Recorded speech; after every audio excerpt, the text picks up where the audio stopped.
Hello and welcome to Salford Now. I'm Holly Farragut. And I'm Gemma Gosden. Here's what's coming up in the programme today.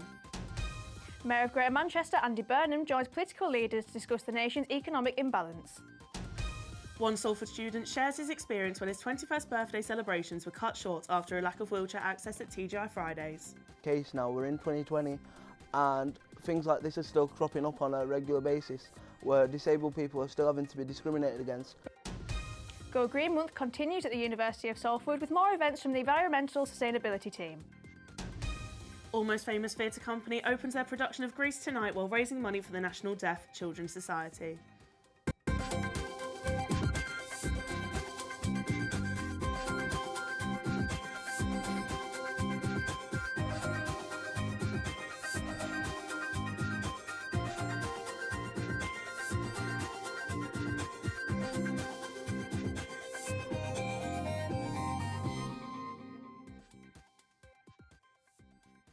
Political leaders have used a conference at Media City to demand billions of investment in the North West, with the message it's time for the North to take charge. The conference marks the final report from the 2070 Commission, following reports 1 and 2 being released in April and September of last year.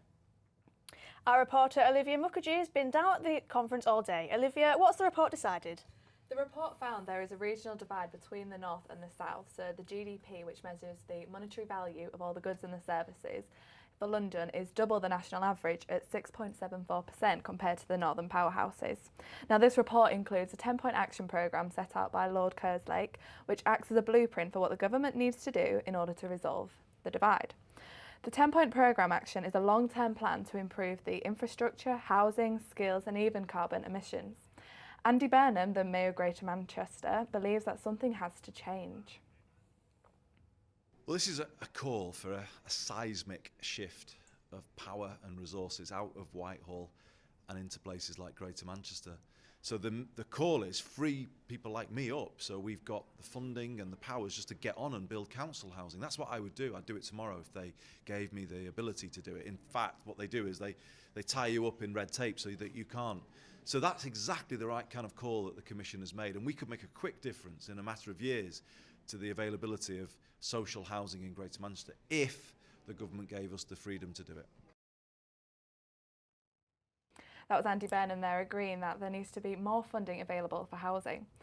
Now, from the conference today, there was a real sense that immediate action needs to take place. The regional divide isn't something that's happened overnight, and a long-term plan needs to be implemented. Something can be done about it, but it was clear from the report it's going to take a lot of money. Thanks, Olivia. Now, in 2020, you would expect that all major food chains would have access for everyone. However, a Salford University student was turned away from a restaurant in Manchester because he uses a wheelchair. Aaron Diskin was celebrating his 21st birthday with his family, but the celebrations were cut short when he was told that the restaurant he had originally booked was unable to open because of a suspected gas leak. The alternative restaurant couldn't accommodate Aaron's family because they don't have wheelchair access to the second floor. Aaron's been talking to our reporter, Sam Cook. So it was my 21st birthday weekend, and on the Friday night we had a table for 26 booked at TGI Prestwich to begin with. As we were getting ready, we received a phone call from TGI Prestwich saying that there was a gas leak, so they've moved our table to Trafford Centre, which wasn't ideal for us really, because we had to then reroute everyone that was on journey to Prestwich to the Trafford Centre. So we then got en route to Trafford Centre, only to get about 10 minutes away from that branch to get a phone call from the Trafford Centre branch saying that we can't come in, and sorry to be the bearer of bad news. There are the words that they exactly used, and they basically said they only just realised that there was a wheelchair on the party, and the only table big enough in the branch was upstairs. Now we're in 2020, and things like this are still cropping up on a regular basis, where disabled people are still having to be discriminated against because companies can't be bothered to get the right access requirements. Go Green Month continued this week for Salford University students with a recycling roadshow and bike maintenance workshop. Olivia went along to hear about the difficulties of recycling on university campus. Do you know what materials can be recycled? Here at the Recycling Roadshow, members of the Environmental Sustainability team at the university are putting students' knowledge to the test by seeing if they can identify what materials can be recycled and placed into which bins. This event is part of Go Green Month and aims to raise awareness about sustainability issues. One way we can support this issue is by recycling more. Salford City Council say that through recycling we could save the council a significant amount of money each month. For example, by recycling one plastic bottle, we could generate enough energy to power a computer for 20 minutes. But how often do students at the university recycle? I like to think I recycle a lot. I recycle pretty much every day in the library, including my steak bake wrapper this morning. Whenever I have recycling, I try and find a recycling bin for it. But what I find is some of the bins don't have a recycling option and they're kind of scattered around. So as often as I find a recycling bin. Well, I think the university needs to up the game really with recycling, because it's all well and good them holding all these all these recycling events and that, but if they're not actually going to put the facilities in place for people to recycle properly, then they just need to practice what they preach really and sort it out. If recycling is such a big thing that they want to push, then they need to start by putting the right bins in so that people can recycle properly. There have also been other events on as part of Go Green Month, and each one looks at different ways we can help the environment. Last week on Wednesday and Thursday we ran tree planting events and planted over 600 trees. We also have recycling things such as this at other locations like Maxwell and Allerton. We also do things like quizzes, just like pub quizzes with prizes and stuff. Generally little bits of everything, whatever we can. One major problem when it comes to recycling is the contamination of people putting materials into the wrong bins. It is hoped that events like this will help tackle this issue and give people the confidence to recycle more. Olivia Mukherjee, Salford Now.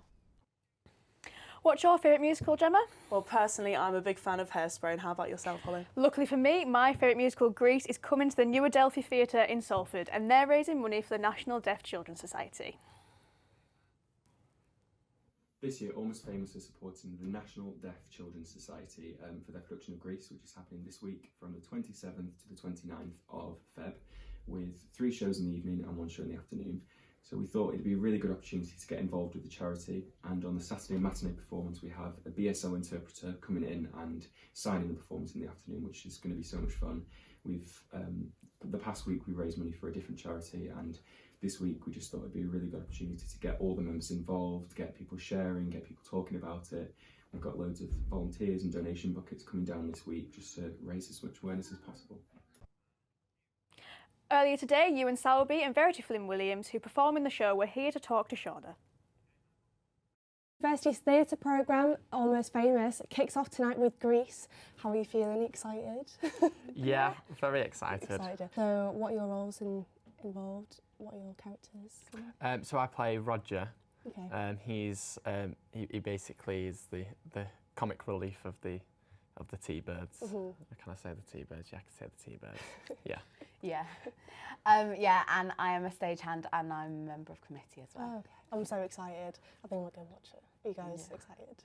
Yeah, I'm excited to see what the audience are thinking of it, because we've put a lot of effort into it. Yeah, it's a really, really good show. I suppose you get quite connected and attached when you do a show as well, because you spend so much time working on it and that sort of thing. We spent like 6 months working on it, so it's been a long time coming. Yeah, but it's finally here and it'll be good, I think, hopefully. Yeah. Well, thank you very much for coming in. Thank you. Thanks. Well, it looks like it'll be a good show. It definitely does. Here's Sam with the weather forecast. I'm here on Salford Quays, where it's very sunny but also very windy and chilly. The M62 was closed earlier today after snowy and icy conditions caused a 6-car collision. Heading into Friday, we are likely to have more sleet, snow and ice, which could cause even more chaos on the roads. Looking ahead towards the weekend, it's going to be very wet and windy, which will make for a perfect weekend to stay indoors and wrap up warm. Have a good one. This week saw everyone's favourite day of the year come round again, Pancake Day. We spoke to Salford students about their favourite toppings.